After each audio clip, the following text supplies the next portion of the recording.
അയ്യോ, ആ ചേച്ചി ഉണ്ടല്ലോ, ചേച്ചിയുടെ വീട് കണ്ടായിരുന്നോ നിങ്ങള്? എന്ത് മനോഹരാന്നറിയോ? ഈ സുനിതയല്ലേ വരുന്നത്? ഒന്ന് മിണ്ടി നോക്കാം. എത്ര നാളായി കണ്ടിട്ട്? സുനിതയെ, എത്ര നാളായി കണ്ടിട്ട്? നമ്മളൊന്ന് കൂട്ടുകൂടിക്കൂടെ? ഓ എന്റെ സുമിത, ഞാനൊന്നും പറയണില്ലേ.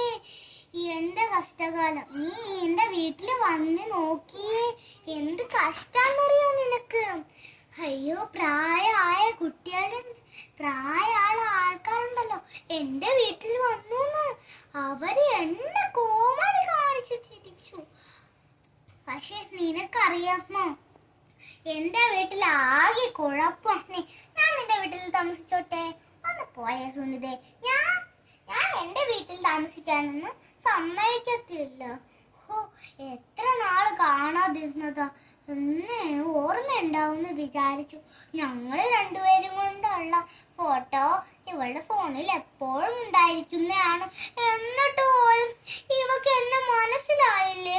അതാണോ ഇനി ഇവള് എന്റെ വീട്ടിൽ കേട്ടാത്തെ? അല്ല, ഒന്നും അല്ലടി. അതില്ലേ, എന്റെ വീട്ടിലുണ്ടല്ലോ, എനിക്ക് അപ്പൂപ്പനുണ്ട്. അപ്പൂപ്പൻ മരിച്ചു. അപ്പൊ ആ ഫോട്ടോ അവിടെ വെച്ചിട്ടുണ്ട്. ഒരു ദിവസം ഉണ്ടല്ലോ, ഒരാൾ വന്ന് ആ ഫോട്ടോ എടുക്കാൻ നോക്കി. അപ്പൊ ഞാൻ പറഞ്ഞു എടുക്കണ്ടാന്ന്. അപ്പൊ അയാൾ പറഞ്ഞു ഞാൻ അവിടെ താമസിക്കുമെന്ന്. അയാൾ ഭയങ്കര ദേഷ്യക്കാരനാണ്. അതില്ലേ, എന്നെ അമ്മച്ചി എപ്പോഴും എന്നെ കൊണ്ട് പണിയെടുപ്പിക്കും.